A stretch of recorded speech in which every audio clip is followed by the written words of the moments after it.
Hello students, अभी हम सीखने जा रहे हैं जीएसटी। जीएसटी सबको पता है। जीएसटी की फुल फॉर्म बताओ। Goods and service tax. अच्छा, पहले जो है, अब जीएसटी ने आपका जो इनडायरेक्ट टैक्स में जितने भी आपको टैक्सेस पे करने पड़ते थे, जैसे आपको एक्साइज ड्यूटी देना पड़ता था, आपको सेल करते थे तो आपको वैट देना पड़ता था, आप सर्विसेज प्रोवाइड करते थे तो आपको क्या देना पड़ता था, सर्विस टैक्स। आप कभी रेस्टोरेंट में जाते थे तो आप देखते थे उस पर वैट और सर्विस टैक्स लगा हुआ। इन सबको रिप्लेस कर दिया, इन सबको, और बहुत सारे और भी टैक्सेस जैसे एंटरटेनमेंट टैक्स है, ठीक है। इन सबको रिप्लेस करके गवर्नमेंट ने एक टैक्स निकाला है, दैट इज़ कॉल्ड जीएसटी। पहले क्या होता था कि जब मैन्युफैक्चरिंग करते थे एक्साइज ड्यूटी लगता था। तो मान लो आपका प्रोडक्ट का कॉस्ट 100 है, उस पर एक्साइज लगा 110। तो अगर जब वो मैन्युफैक्चरर आगे होल सेलर को सेल करता था तो इस 110 के ऊपर आपका वैट लग जाता था, मान लो 12.5%, तो टैक्स के ऊपर टैक्स लग जाता था, राइट। तो इस कैस्केडिंग, इसको टैक्स ऑन टैक्स जब होता है उसको क्या बोलते हैं, कैस्केडिंग इफेक्ट। इस इफेक्ट को रिमूव करने के लिए गवर्नमेंट ने क्या लाया, जीएसटी। आज सिर्फ हम ये सीखेंगे कि जीएसटी आने से हमारी एंट्रीज कैसे होंगी। तो एंट्रीज देखो आपकी कैसे होंगी। सपोज करो आपने मिस्टर एक्स से परचेज करी हैं कोई गुड्स, परचेज किए हैं, और परचेज जो आपने किया है वो अराउंड आपने 1 लाख का किया है और लोकल परचेज किया है। अब देखो जीएसटी इस पे कौन सा लगेगा। जीएसटी की 3 कैटेगरी हैं। पहली कैटेगरी को बोलते हैं सीजीएसटी। सीजीएसटी मतलब कि central goods and service tax. दूसरी कैटेगरी है SGST, state goods and service tax. Third category है आईजीएसटी, इंटीग्रेटेड बोल लो या inter goods and service tax. Means अगर मैं लोकल सेल परचेज करूँगी तो ये 2 टाइप का जीएसटी लगेगा। अगर आप स्टेट से बाहर करोगे तो आपको क्या लगेगा, आईजीएसटी। अब जीएसटी के ना जो मेनली जो रेट आ रहे हैं हमारे पास, एक आ रहा है 5%, एक आ रहा है 18%, 28%। ये वाले रेट मेनली आ रहे हैं हमारे पास। तो मोस्ट ऑफ गुड्स पे तो 18% लग रहा है। देखो, अगर आपने परचेज या सेल लोकल की है तो इट मीन्स कि आप पर 2 तरह की जीएसटी लगेगा। कौन कौन सा, सीजीएसटी और एसजीएसटी। तो फिर रेट 18% ही इसको इक्वली पार्ट में डिवाइड करेगा, मतलब 9% सीजीएसटी लगेगा और 9% एसजीएसटी अगर लोकल होता है। अगर लोकल ना हो कि इंटरस्टेट होगा तो आपको सिर्फ एक ही जीएसटी लगेगा। कौन सा, आईजीएसटी। और किस रेट पे लगेगा, फुल रेट पर 18%। ठीक है। आपको इन सब का, अगर इनका कोई इनपुट क्रेडिट होगा, इन सब का मिलेगा। कैसे मिलेगा, हम एंट्रीज के थ्रू समझते हैं। हमारी एंट्री क्या है, मिस्टर एक्स से हमने परचेज किया है 1 लाख की गुड्स। अब मुझे बताओ इसकी एंट्री क्या होती है। आपने जब परचेज किया तो परचेज आया आपके पास कितना, 1 लाख। 2, अगर मैंने कैश पे नहीं किया, मैंने एक्स से किया, क्रेडिट पे किया, तो 2x लिखती हूँ, 1 लाख ही लिखोगे आप। लेकिन जब एक्स मुझे ये गुड्स देगा वो उस पर क्या लगाएगा, जीएसटी लगाएगा। अब जीएसटी जो है 2 तरह का लगेगा, क्योंकि ये लोकल डीलर है, मेरा एक्स जो है लोकल डीलर है, तो मुझको यहाँ पर एक लगेगा इनपुट। कौन सा, सीजीएसटी, सीजीएसटी। और एक लगेगा इनपुट एसजीएसटी। ठीक है, इसको थोड़ा रिमूव करके नीचे लिख देते हैं। यहाँ क्या था, 2x। अब 1 लाख पर कितना लगेगा, 9% सीजीएसटी और 9% एसजीएसटी। तो अल्टीमेटली 9000 ये लग गया और 9,000 ये लग गया, तो आपकी टोटल एंट्री कितने की होगी? 1,18,000 मुझे पे करना है। एक्स को 1 लाख देना है परचेज के लिए और 18,000 देना है टैक्स के लिए। ठीक है, तो गुड्स मुझे इतने की पड़ जाएगी। सपोज करो ये मेरी फर्स्ट एंट्री होगी, सेकेंड एंट्री। अब यही वाली गुड्स में जो है सोल्ड कर देती हूँ और लोकली सोल्ड करती हूँ, और वो सोल्ड करती हूँ 1,50,000। तो सेल की एंट्री क्या होगी? मान लो मैंने ए को सेल किया, सेल की एंट्री क्या होगी? अब उसने मुझे पैसा नहीं दिया तो ए मेरा डेटर बन जाएगा। टू सेल, सेल करूँगी। सेल कितने की मैंने? 1,50,000। देखो जितने की कर रहे हो सेल में टैक्स का अमाउंट इंक्लूड नहीं होता। जब मैं सेल करूँगी ए को, अब ए से मैं क्या लूँगी? टैक्स लूँगी। ठीक है, जो टैक्स आप कलेक्ट करते हो उसको आप आउटपुट बोलते हो। ठीक है, और जो टैक्स आप पे करते हो उसको आप इनपुट बोलते हो। ठीक है, इस एंट्री को मैं नीचे एक बार कर रही हूँ। एंट्री मेरी क्या थी? ए को मैंने सेल किया 1,50,000। ठीक है, अब मैं इससे टैक्स भी लूँगी। जो टैक्स लूँगी आउटपुट लोकल है, तो एक मैं लूँगी CGST और एक मैं लूँगी SGST। तो बेटा 1,50,000 पर आप कैलकुलेट कर लो, 9% आप कैलकुलेट कर लो CGST और 9% आप कैलकुलेट कर लो SGST। ये अराउंड आपका आ गया 12,000 एंड 12,000। ये टोटल अमाउंट मुझे ए पे करेगा, तो टोटल अमाउंट उसने मुझे कितना पे करना है? 1,74,000। समझ आ गई? ये परचेज में क्या होगा? इनपुट आप पे करोगे टैक्स को, सेल में क्या होगा? आप रिसीव करोगे। ठीक है, रिसीव करके अपनी पॉकेट में नहीं रख लेना, रिसीव करके अपने गवर्नमेंट को देना। ठीक है, चलिए नेक्स्ट एंट्री देखते हैं। नेक्स्ट एंट्री इसकी देखते हैं। नेक्स्ट एंट्री है, सपोज करो कि मैंने लीगल फीस पे करी, लीगल फीस पे करी है आपने 5,000। पहले क्या होता था कि जो भी आप लीगल फीस सर्विसेज वगैरह लेते थे आप उस पर सर्विस टैक्स पे करते थे। अब सर्विस टैक्स तो हट गया। ठीक है, अब क्या लग गया? GST। तो लीगल फीस अगर मैं हमने पे करनी है तो ऑब्वियसली मुझे इस पर क्या देना पड़ेगा? टैक्स देना पड़ेगा। ठीक है, तो मैं 2 टैक्स दूंगी, CGST और SGST। मैं पे कर रही हूँ, जब भी मैं पे करती हूँ मैं क्या लिखती हूँ यहाँ पर? इनपुट CGST और इनपुट SGST। 2, जिससे भी अगर आपने बैंक के थ्रू किया तो 2 बैंक कर दो यहाँ पर। ठीक है, आपने कितना लीगल फीस में के लिए कितना दिया? 5,000। 9% इसका क्या हो जाएगा? SGST, दैट इज़ 450, और 9% क्या हो जाएगा? SGST, वो क्या हो गया आपका? टोटल 5,900 आपको पे करना पड़ेगा जब आप लीगल फीस पे करोगे। अब कोई भी टैक्स वगैरह सर्विस टैक्स नहीं है। ठीक है, चलिए नेक्स्ट एंट्री एक और देख लेते हैं हम। अभी तक हमने सेल परचेज गुड्स की देखी, एक लीगल फीस, कोई भी एक्सपेंस करते हो। एक हम देखते हैं कि अगर हम फर्नीचर परचेज कर रहे हैं। देखो पहले जब आप फर्नीचर परचेज करते थे आप उस पर वैट देते थे। ठीक है, और वो मेरी कैपिटल गुड्स होती थी, तो वैट की कैपिटल गुड्स का क्रेडिट जो लेना था उसका सिस्टम अलग था। अब बहुत सिंप्लीफाई कर दिया। अब फर्नीचर बाय कर रहे हो तब भी आप क्या दोगे? CGST और SGST दोगे। मैंने फर्नीचर सपोज करो बाय किया, और फर्नीचर मैंने जो बाय किया वो 12,000 का बाय किया, किसी ABC कंपनी से बाय किया है। अब ऑब्वियसली इस पर भी मुझे SGST देना पड़ेगा और CGST देना पड़ेगा। और कौन सा?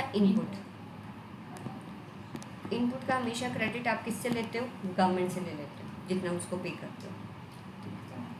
तो ये हमारा आ गया 960, और ये भी हमारा कितना आ गया? 960, और टोटल हो गया आपका 13,900। ठीक है, अब बेटा आपने ना इन ट्रांजैक्शन का, जितनी भी ये मैंने ट्रांजैक्शंस की, मैंने कौन कौन सी ट्रांजैक्शन की? परचेज। मेरा इनपुट CGST कितना है? 9,000।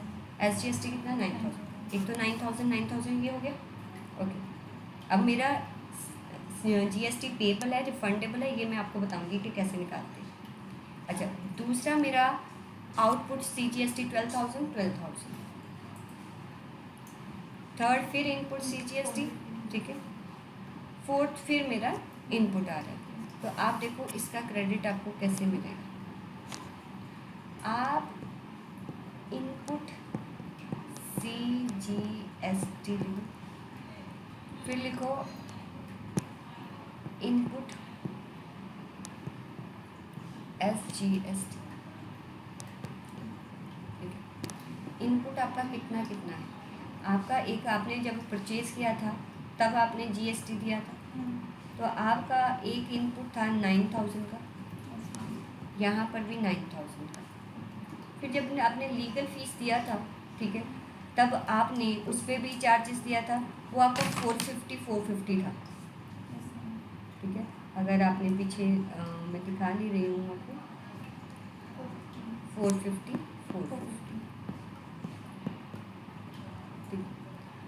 और फिर आपने फर्नीचर बाय किया था, फर्नीचर कितने का बाय किया था आपने, उसके लिए 960 पे किया था। इसका टोटल कर लो, इसका टोटल आपका बन जाता है 2410 बन गया। इसका कितना बन गया, नहीं 2410 नहीं, 2410 नहीं बना ना, 9,000, सॉरी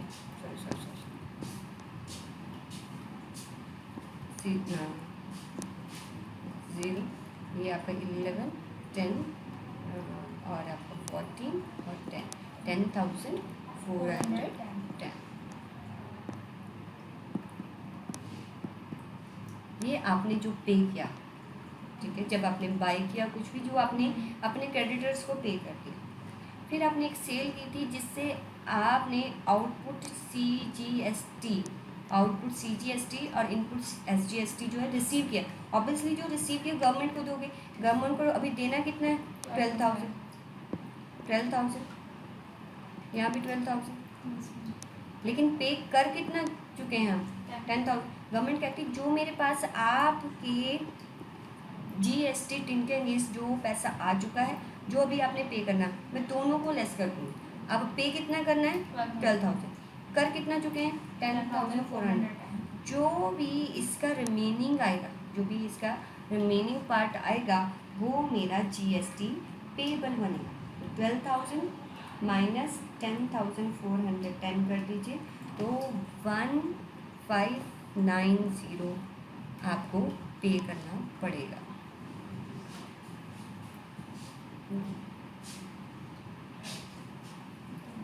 159, ये आपका पेबल आएगा।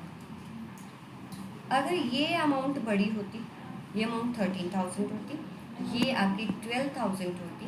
अगर आपने आज तक परचेज पर 13,000 दे चुके होते और आपने सेल पर जो रिसीव किया 12,000, फिर 1,000 आपका रिफंडेबल आता है, ठीक है, रिफंडेबल आता है, ठीक है। तो अभी सीजीएसटी और एसजीएसटी के बारे में हमने पढ़ा। अगर अब हम इनकी एंट्रीज जो हैं वो बिजी में करेंगे, बिजी में आए हम। देखो यहाँ पर ना जीएसटी में क्या है, जीएसटी में पहले क्या होता था, एक्साइज ड्यूटी कब लगती थी, जब कोई चीज़ मैन्युफैक्चर होती थी, ठीक है, तो वहाँ पर हमें मैन्युफैक्चरिंग वर्ड आता था, तब एक्साइज लगता था। अच्छा, वैट कब लगता था, वैट तब लगता था जब आप सेल करते थे। यहाँ पर जीएसटी में सीधी कहता सप्लाई है ना, तो जीएसटी लगा दो। मीन्स अगर आपने एक ब्रांच से दूसरे ब्रांच में सप्लाई भी गुड्स की है ना, तो भी जीएसटी लग जाए। पहले नहीं ऐसा होता। हाँ, अगर जो ब्रांचेस है सेम जीएसटी में रजिस्टर्ड है तो नहीं लगेगा। अगर एक ब्रांच किसी और जीएसटी में रजिस्टर्ड है, दूसरी किसी और में, तो वो ब्रांच ट्रांसफ़र भी आपका जीएसटी में आता है। पहले ये नहीं होता। तो इसलिए यहाँ पर अब सप्लाई आउटवर्ड और इनवर्ड, सप्लाई आ रही है जा रही है, वर्ड सप्लाई आगे ना जीएसटी लगा दो, ठीक है। सप्लाई इनवर्ड का मतलब कि आपने परचेज किया, तो यहाँ पर आप ऐड करोगे, मैं कुछ परचेज कर रही हूँ। ऑब्वियसली यहाँ पर जो डेट बच्चे आप विजी में डालेंगे वो 17 डालेंगे, क्योंकि उसी डेट को ही मेरा जो है जीएसटी लगा। उससे पहले वो कैलकुलेट ही नहीं करेगा। वाउचर नंबर मान लो मेरा 12 है, मेरी परचेज टाइप प्लीज़ आप यहाँ पर देखो, यहाँ पर मेरी बहुत सारी इंटीग्रेटेड मतलब IGST अगर इंटरस्टेट हुआ है, अगर आपकी गुड्स एग्जाम्प्ट है तो इम्पोर्ट, वो सारा कुछ यहाँ पर दिया हुआ है।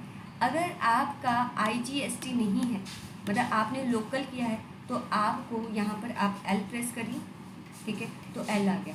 मैंने किस रेट पे GST लिया 18%, आप 18% सेलेक्ट हो गया। मेरी पार्टी, मैं पार्टी BC इन्फोटेक ले लेती हूँ, मेरे क्रेडिटर से मान ली, ठीक है। मटीरियल सेंटर मेन ले लिया मैंने, कोई आइटम रिकॉर्ड कर लेती हूँ। आइटम रिकॉर्ड करने के लिए हमारा शॉर्टकट क्या होता है F3 प्रेस करो। मान लो कि एक आइटम ए है जिसको आप बाई कर रहे हो, आइटम ए जर्नल में ले लो, यूनिट से आप इस पे हम पीसेस में ले लेते हैं, राइट। यहाँ पर HSN कोड अब नेसेसरी होगा, ठीक है। आपका HSN कोड जो है आपको यहाँ पर अब लगाना पड़ेगा। देखो यहाँ पर अगर GST अगर आप यहाँ पर लेते हो तो आइटम वाइज लगेगा। मान लो मेरे एक आइटम है 18% का, एक है 12% का, तो यहाँ पर वो स्पेसिफाई कर दो। अदरवाइज ग्लोबली मैंने वहाँ परचेज इनवॉइस पे ऊपर 18 किया था तो 18 उठाए, तो यहाँ पर मैं अभी नन कर रही हूँ, ये सारा मैंने दे दिया। आप इसको सेव करने के लिए आपने F2 प्रेस किया, मेरी आइटम आ गई। मान लो 12 आइटम्स मैंने बाई की और प्राइस जो है उसका 10,000 का, 1,20,000, ठीक है। आपने इसको सेव करके बिल सैंड्री में आ गए। देखो यहाँ पर दिखा रहा है कि टैक्स रेट कैसे लगेंगे, 9+9। एक आपका क्या लगेगा SGST 9% कैलकुलेट कर दी। दूसरा क्या लगेगा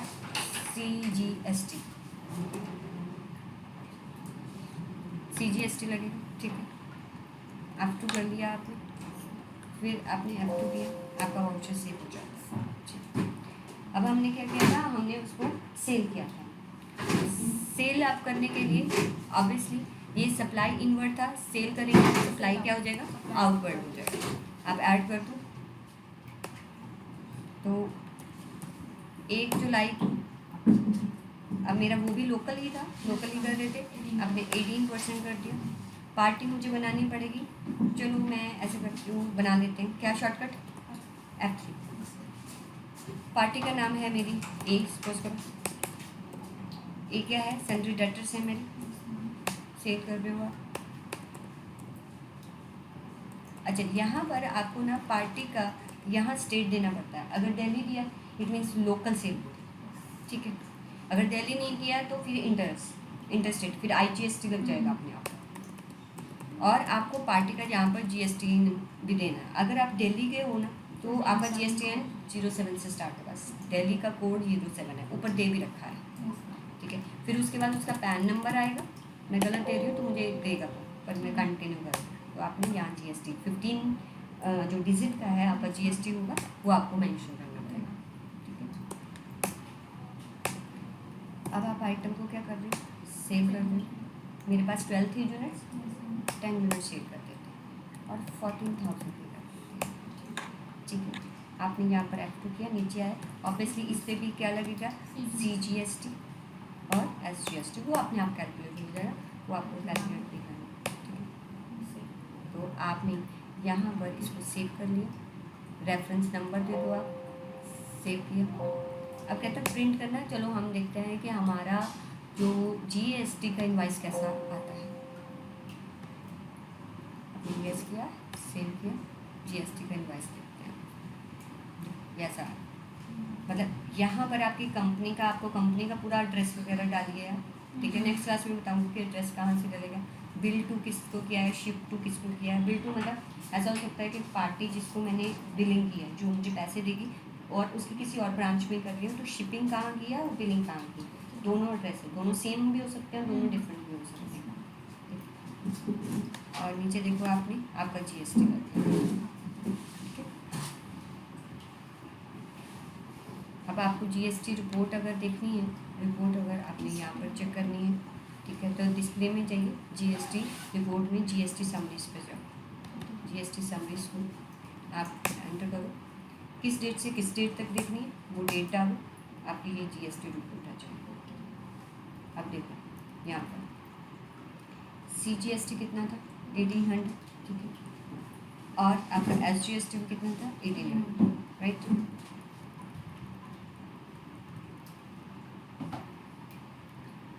यहाँ पर ऊपर यहाँ पर आपको पता चलेगा कि उसने कैसे सेट किया। इनपुट टैक्स कितना? 10,000 इनपुट था, आउटपुट कितना था? 12,000। अभी मैंने बताया था कि इसमें इनपुट में से आउटपुट माइनस होता है। आउटपुट ज़्यादा है तो टैक्स पेबल बनेगा, इनपुट ज़्यादा होता तो टैक्स रिफंडेबल बनता था। तो पेबल की फिर नीचे इन्फॉर्मेशन उसने मुझे दिखा दी, तो अपने आप उसने सारी एडजस्टमेंट, ठीक है।